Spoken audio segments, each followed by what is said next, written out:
Everyone is obsessing over more cores and higher scores. Meanwhile, one flagship is about to remove a core and somehow get smarter because of it. That sounds backwards, right? But here's where it flips. New leaks around the Pixel 11 Pro XL suggest Google is breaking one of the most basic rules of mobile chips. More cores equals more power.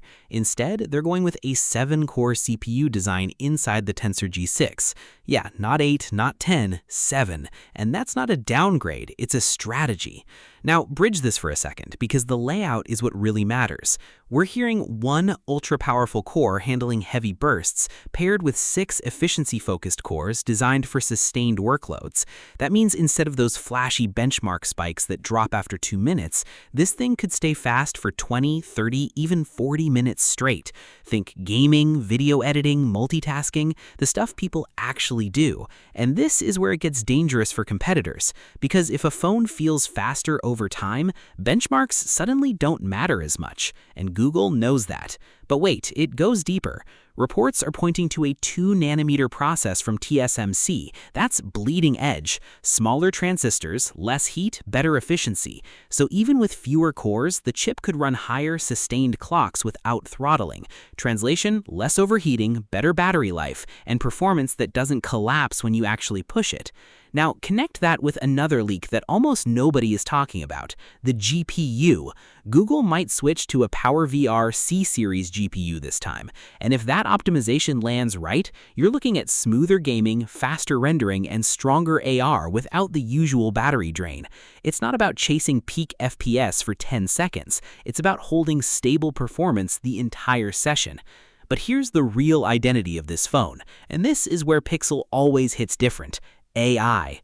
The Tensor G6 is rumored to double down hard on on-device intelligence, real-time translation that's faster, voice recognition that's more accurate, image processing that understands scenes instantly.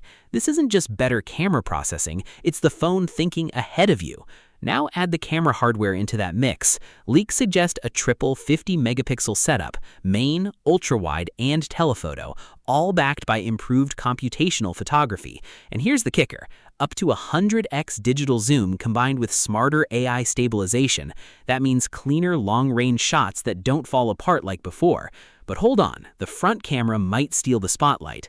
A 48-megapixel selfie sensor with under-display infrared support.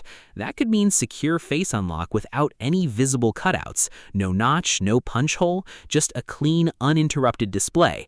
That's something even premium flagships are still struggling to perfect. And speaking of display, this is where things go crazy.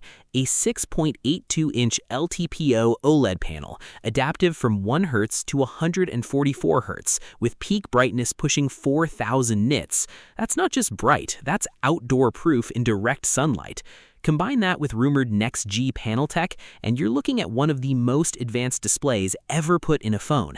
Now stack everything together, up to 16 gigabytes RAM, storage going all the way to 1 terabyte, and a massive 5500 milliamp hour stacked battery. Charging sits around 45W wired and 25W wireless. Not record-breaking, but balanced for longevity. And yes, durability might jump to IP69, which is serious protection. But here's the long game. Google is expected to push 7 to 8 years of updates with Android 17 out of the box. That's not just support, that's future-proofing on a level most brands aren't even close to matching. Now here comes the twist that makes everything click. Early Geekbench leaks show scores that are lower than the previous generation. Sounds bad, right? But think about it. If this phone runs cooler, lasts longer, stays smooth under pressure, and delivers smarter AI, then what exactly are those benchmarks measuring anymore? Because suddenly, a lower score might not mean a worse phone. It might mean a different kind of flagship. And that's the moment where you go, wait, seriously? So here's my take. If Google pulls this off, the Pixel 11 Pro XL won't just compete, it could quietly redefine what fast actually means in 2026. Not peak speed, but sustained intelligence. And if that happens, every other brand chasing numbers might start looking outdated overnight. So let me ask you, would you take a phone that wins benchmarks or one that feels faster every single day?